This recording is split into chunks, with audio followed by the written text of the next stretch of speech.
As a young black man going to construction work sites, yeah, one of my first experiences, yeah, was driving my car and then seeing another person who's also black as well tell me, yo, be careful with parking your car outside there, yeah. I said, why? What, is the tickets or something? He goes, nah, the boss might see your car. I said, what? The who? Who is he? That was my first answer. Who is he? Yeah, he's the boss, but what's that got to do with me? Do you get it? I'm just driving my car, parking it outside work, and coming into work. Oh yeah, but if he sees your car, he might sack you because you got a nice car. That was my introduction into construction and work site as a young black man. Did I feel that obviously is inviting? Definitely not, because it's a point of judgment time and people judging you for what possibly they don't fucking know. That isn't the only story that I have. I actually went to an interview one time and I was driving a car and a man said to me, it's a nice car what you got. I said, it ain't mine, it's my dad's. He goes, oh, fucking hell. How'd you afford that car and afford to do your plumbing course? I've just told you before, earlier, it's not mine, it's my dad's. But why do you keep consisting to speak about the vehicle outside? Does it bother you? And maybe at that point, I was a little bit arrogant with my answers, just because I was confused. I was here to get a job. I'm not here for nothing else. I'm just here to get a job. I'm at an interview. So my interview questions are on, but we keep on sidetracking back to the car and stuff like that. And I'm like, I've said to you before, it's not mine, it's my father's. Do you want me to call my dad? Why are you asking about his car? Oh, no. But why have you specifically asked me 3 questions about the car? I told you it wasn't mine. As I've got older, I realise that some people's behaviour when it comes to going certain places is unexplainable. Why you would think that?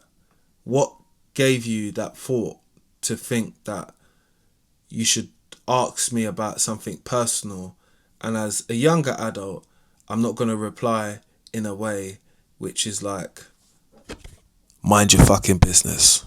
Why would I not do that? Because respectfully, I'm there trying to earn your respect while showing you my credentials and my qualifications. Nothing to do with what's outside. What's outside doesn't concern me, but it concerns you. That was red flag, always number 1. Don't get me wrong, I was quite young at that point. So I came out of that interview and I called my dad at the time. And I said, why is this guy like this? And he explained to me, he's like,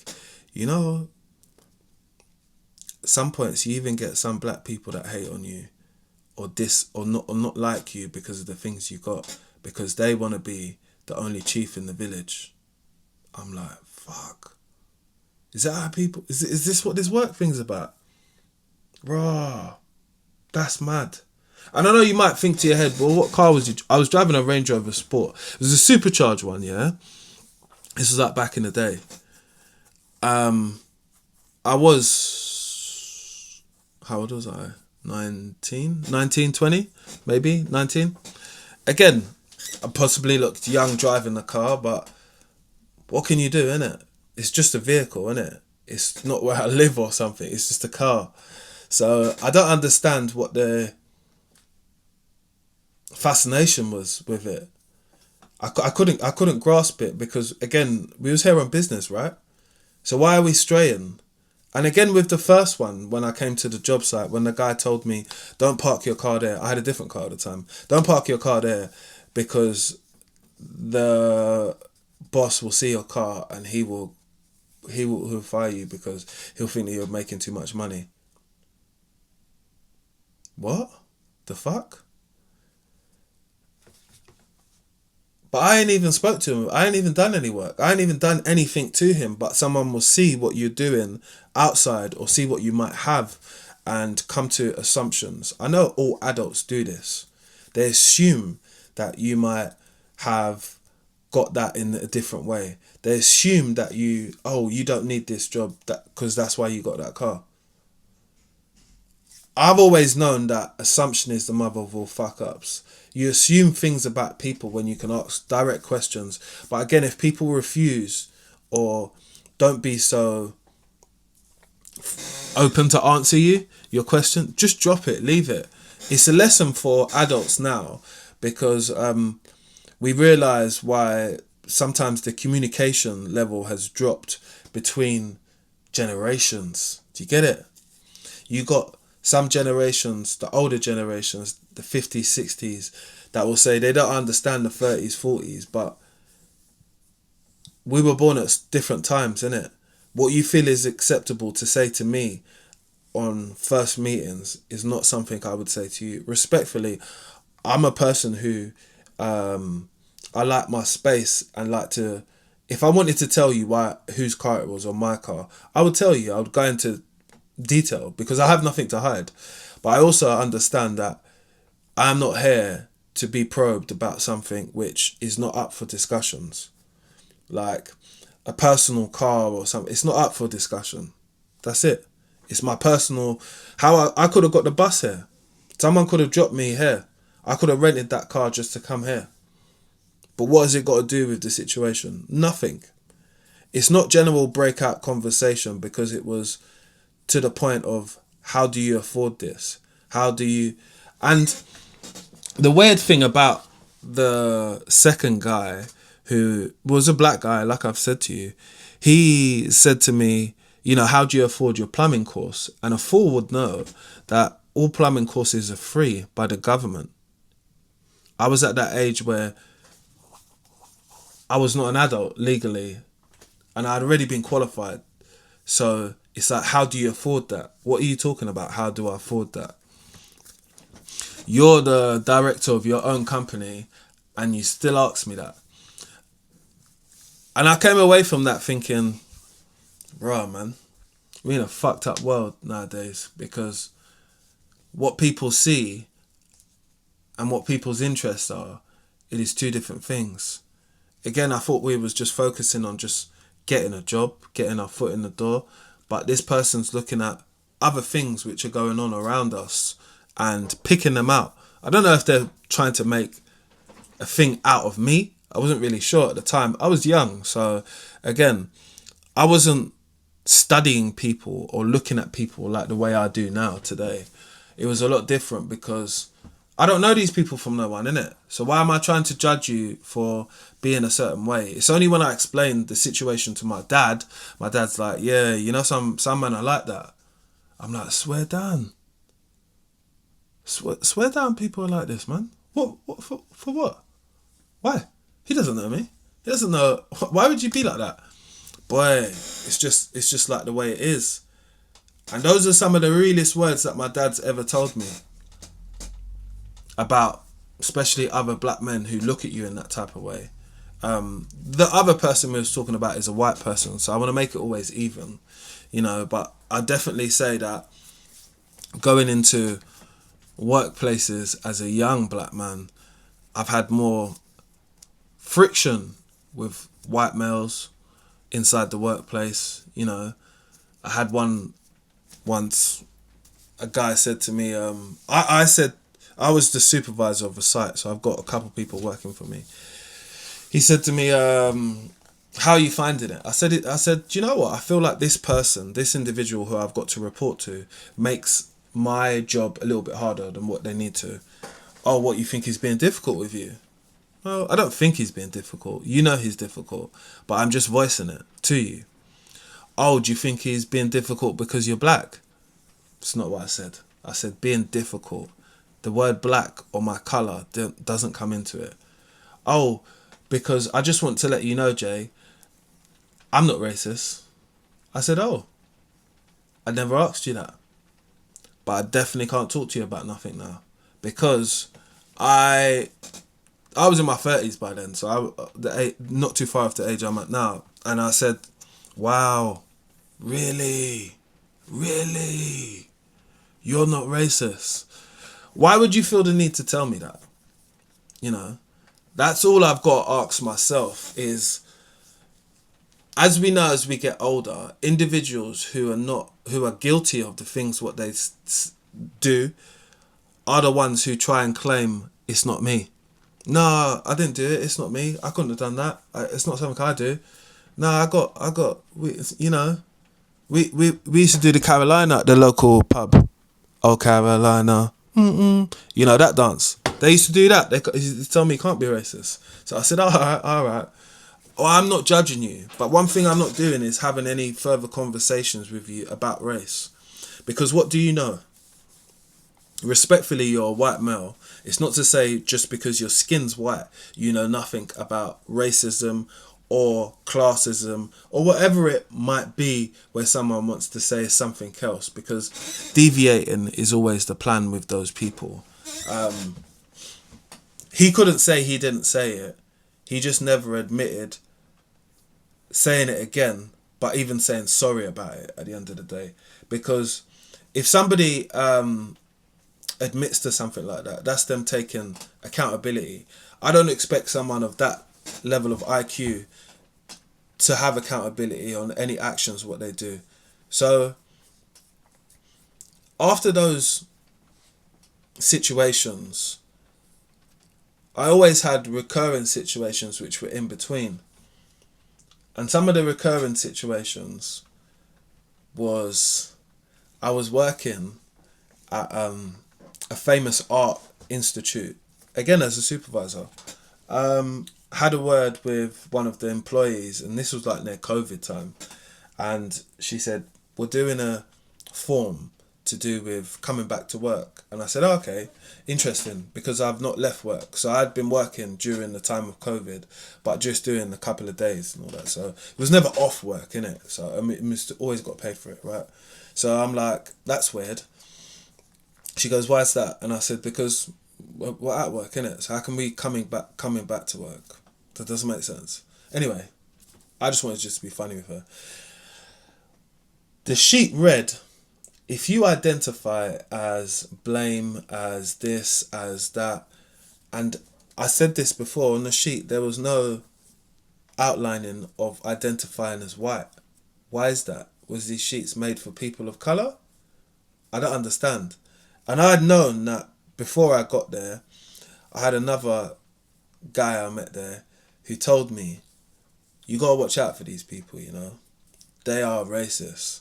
They're underlined with it, but they are. And I definitely heard it in the hallway one time when I was working. I heard a delivery driver said, oh, I've been waiting for that effing black, the B word, from the receptionist, calling her that. And I'm like, what did you say? And I checked him straight away, because no matter where I am here, none of that shit can slide. Do you get it? My mum's black, my family, I'm black, furthermore. You're not doing that. You're not disrespecting people and all that. Not when I'm on the watch. You'll have to think twice. What did you just say? Oh, no. Mate, see your mouth, yeah? Just keep it shut, innit? We don't need that type of stuff flying about. I mean, it's disgusting. And I just left him from there. But at times, I would be the person who would be very open about this. And I would tell previous employers that I've had this problem before at another employment. Oh, what was your reason for leaving? I left because my manager told me that he's not racist and he's got black mates. Oh, okay. Yeah, because it silences the interview. Do you know what I mean? We just cut the tension. And then my next question to them was, what type of training have you had with racial equality? Now you can speak. And generally they'd be quiet, but that's not my thing. What I want to make them quiet, I want to make them aware that we live in a multicultural society, yeah? And some of us have no understanding about others and how things affect them, whether it be the way you talk to them or the degrading things what you might think you could get away with, because that happens at well. So for me, I just think to myself, I always tread carefully with any of these people, because you don't really know people's intentions because you don't really know them at the end of the day. I didn't really know any of those people individually outside of work. I just knew their work personality. So their work personality, what I saw, I obviously didn't like it. And I had been warned before about the people with the sheet, like the art place. So I kind of knew that you got that vibe to you. And you kind of get that from people when you're just conversating with them, you know. So I just tell young black and brown people to be wary when you're out there with people, because there are some bad apples. You don't need me to tell you that the UK is racist. You don't need me to tell you that these people who are obviously racist, they have 9-to-5 jobs. Of course they do. They work amongst other people, and it's a thing for them. That's what they do. Like, I was trying to explain what it is, but I just can't, because I don't know, because I don't do that, innit? It's just, but it is a thing for them, and that's what they pride themselves on, is trying to oppress other people for their own personal gain. I think a lot of those people get kicks out of it. Just like that guy was probably getting a kick out of asking me about the car. But again, he got a super kickback because I said to him, it's not mine. So why you keep trying to press me about the same situation? It's a bit silly, isn't it? Like, you're asking. You're not going to get an answer. I don't have an answer for you. Like, drop it. It's got nothing to do with what we're talking about today. I know that a lot of us are not going to be able to be so vocal about what we want, because we're still trying to get a goal. And our goal and our main purpose is just to make money. But you're going to meet all these characters. They're like the Simpsons. But they're not like the Simpsons characters. They're worse. But you've got to categorise these types of people, because their pet peeve for all of these people is they don't want to be labelled something. You could label them in your head. I've always labelled these people, you fit this narrative as a person. And I don't have to be vocal and tell them that. I keep it to myself because they're my own thoughts, you know. But I do feel them, and I know that scrutiny is like a key thing for those people. But the type of person I am, as I work, yeah, I don't let anybody get me about things what I'm doing at work. I make sure I do the correct things, do it safely. Health and safety is most important. I will not be bowing down or doing stuff which is going to be damaging to myself or others. Do you get it? I'm not going to work unsafe because Tony told me to. I'm not going to do it. I'm going to tell Tony that we've got to follow these guidelines to do stuff. It brings me to another point. I actually worked for a company which I spoke about not too long ago, where there was one guy, he was trying to be my friend a lot because, you know, at the workplace, he's the supervisor. The other guys don't really like him. It's all that type of situation. But I'm just there to make bread, innit? That was my first making bread point, where I said I'm going to invest in my studios. That's how I got some of the studio stuff started. Right, what he said was, we was walking to the reception one time, and he said, oh, you know, I've never tried like a brown or a black girl. I'd really like to try that. Like, or an Indian girl. What? This man's a 50-year-old man talking to me about he wants to try something what's more ethnic. I told my partner at the time, and I'm like, these dudes are weird, you know, with a W. Because he feels open enough to tell me that as someone as colour, thinking that, well, lads, innit? Oh, you should just get your leg over. Big man, you're 50 years old. She is like 23, 24. That to me is mad, because that's like your daughter. And your daughter is older than her, or the same age. Very, very weird. But him fetishizing over her because of her race, because that's what it was a fetishizing conversation. I dropped that out straight away. As we got out of the building, I said, don't ever fucking say that shit to me again, bruv. Because that's weird. Oh, what do you mean? Like, she's a bird. She's a little girl. You're a big 50-year-old man. Drawing your pension in 15 years. You're out of the game. Free bus pass. Free travel on London Underground. You get it? Sadiqa Khan's doing you a favour. And you're there looking at young girls. Weird, boy. I will never stop saying that. And I've realised that a lot of these characters tend to be weird people in their own life. Like the way how they view things, look at people, talk to people, talk down to people. Like that wasn't the weirdest thing that person said to me. The weirdest thing they said to me, this company had a Black History Month. It is Black History Month this month. And he said, I don't understand why black people have Black History Month. They should get over slavery. I said, wow. This man is delusional. But hear what? I learned something a long time ago. And the man them, the bros them, the gal them, listen up. You are not a teacher.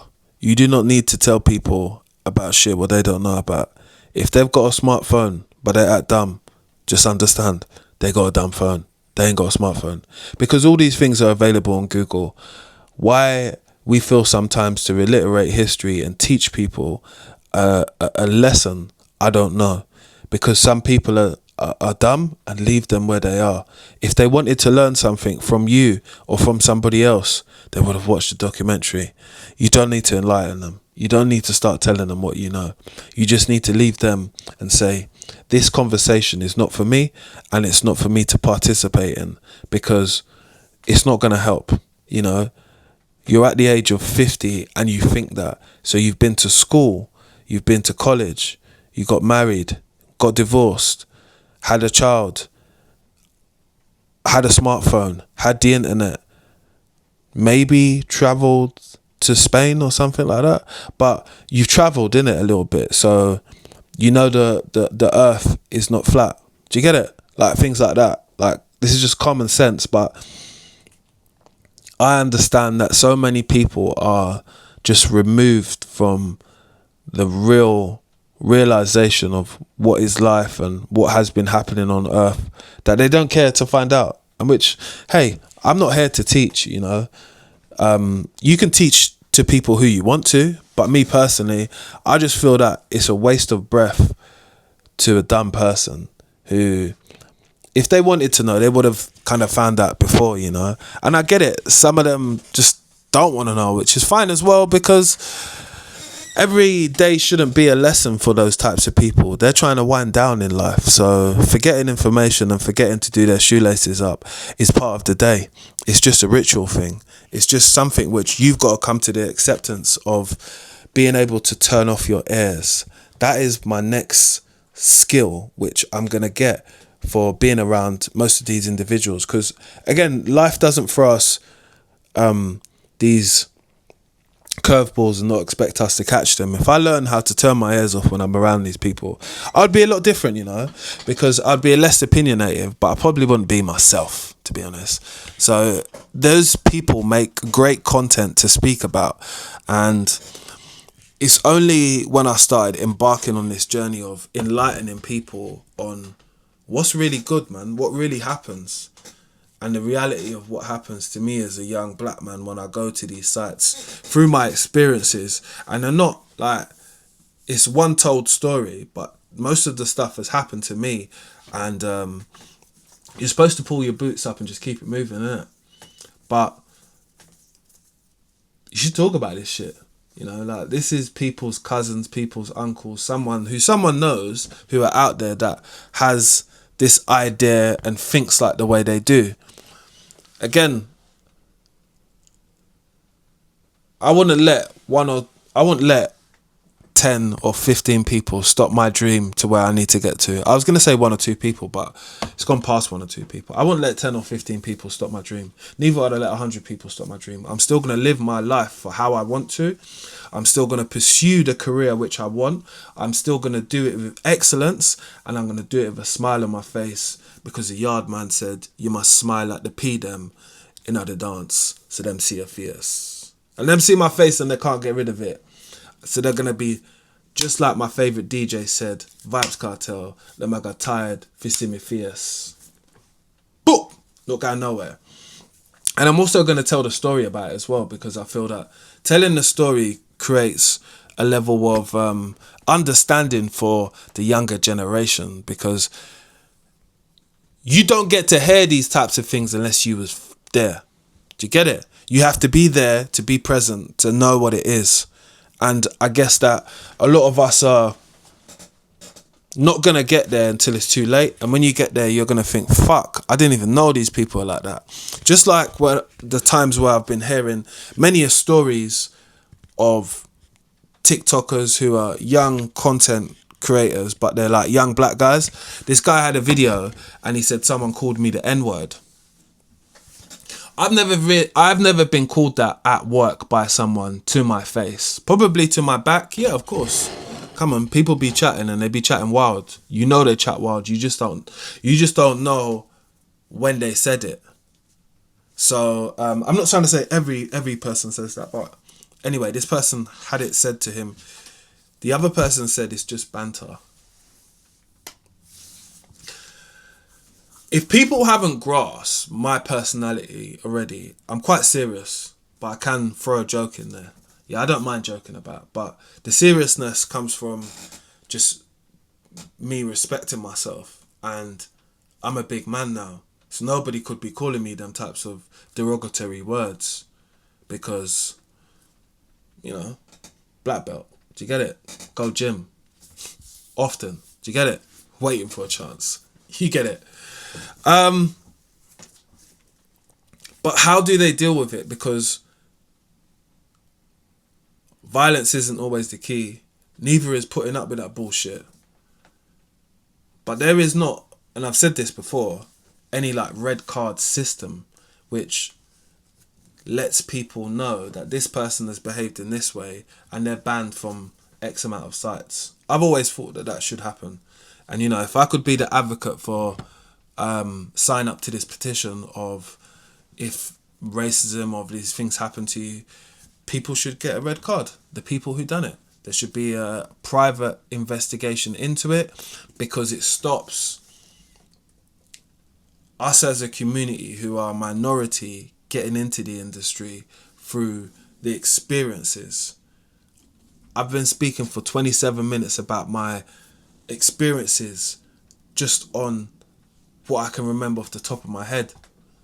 I can keep going, but after a while it starts to become depressing, because you've got so many memories of shit happening to you, people just acting wild. And the racism things are from, like, I can go back to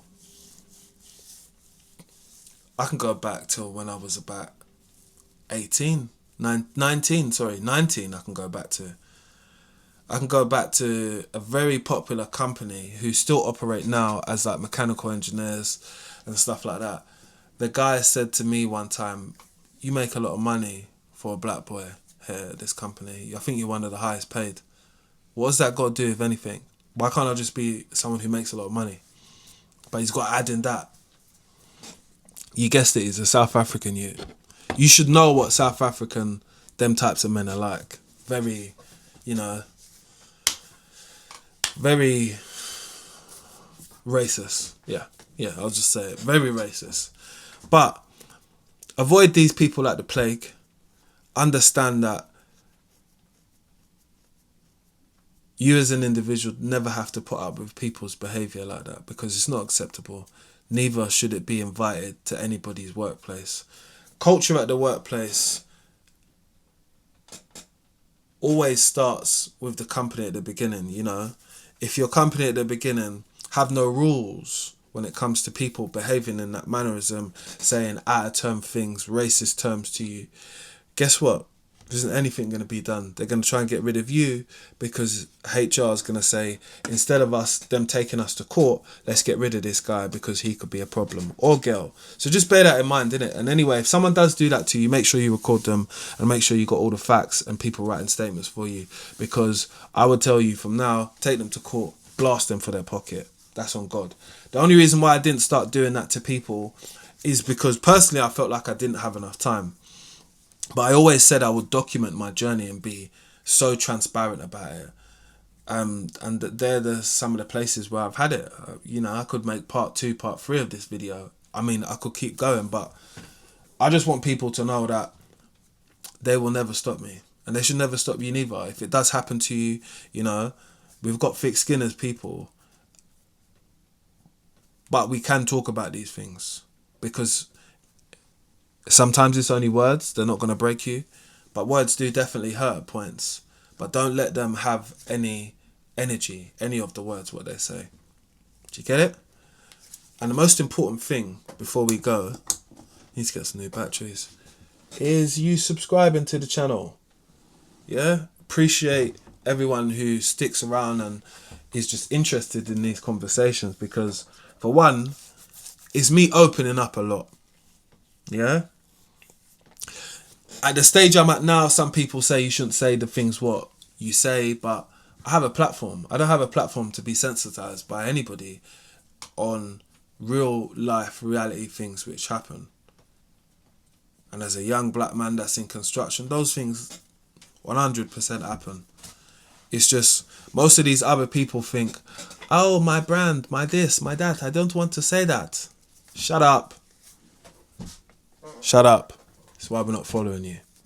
Anyway, back to you lovely people at home. I hope you have a great day. Be positive.